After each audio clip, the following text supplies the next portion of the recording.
And And as we kind of let some questions pop into the chat, I just kind of want to go back to at the beginning, you kind of mentioned that you also had all these limiting beliefs about what your value and worth was for a full day experience. Would you say that you like grew out of that as you saw the proof that people were willing to pay for it? And did you always up what you were charging before you felt ready for that? Or how did you continue to value yourself at increased offer? yeah, it definitely, it was both kind of proof of concept of the enrollments that came in, but more than anything, it was the testimonials that came in at the end of those VIP days. There was a woman who had been a coach for 17 years. Her name's Lisa. And I'm getting chills thinking about this moment. She said, I can't believe how much value I've gotten from this day. This has been the best day of my entire coaching business. And I was like, you're gonna make me cry, like as a coach, like you're like, I can't even, like receive that. And it just, to me, it's like, if you really think about the receiving side of it, like where else in your life do you have someone that is 100% focused on you, your vision, your dreams, right? Like for a full day, that is not a family member, like someone outside of your inner circle, that even then, sometimes people don't have that, right? So to have someone that's like when I host a VIP day, I eliminate all distractions.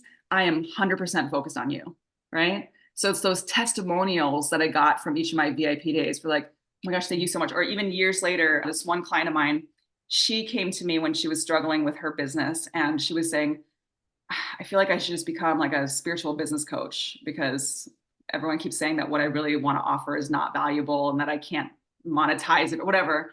And I just looked at her, I'm like, that's not who you are at all. And she's like, yeah, but I feel like I can't charge high ticket for what I offer when I'm not a business coach or in the financial world and all that. I'm like, okay, not everyone is looking for business coaching, And she's like this spiritual, like shamanic. She's got all this cool stuff going on. And we just came up with this idea for her to create this spiritual enlightened experience for her clients.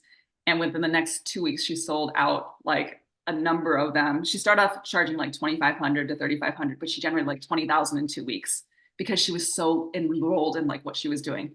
So anyway, that was a long-winded way of saying like, once I started getting testimonials, I started to see the reflection of my own value for them and realize that my limiting belief is my limiting belief. The other thing that helped me and that has helped my clients is carve out time to write down everything that you've done that has contributed to where you are now, right? From things you've invested in to personal life experiences to, if you've ever traveled to a conference to learn, investing in mentorship and programs and courses, like add up all of those. And oh, this is what you do. So you make a list of all these things, and then next to each one, put a monetary value of whether it's a number that you invested in that program or education or training, or what you would invest to learn what you learned from that personal life experience, and then add it all up, right? Mm, Like, super powerful. yeah, Yeah. every time I've done this myself, it's been like in the millions, or my clients at least in the multiple six figures or seven figures. I'm like, okay, now do you feel like you can charge 5,000?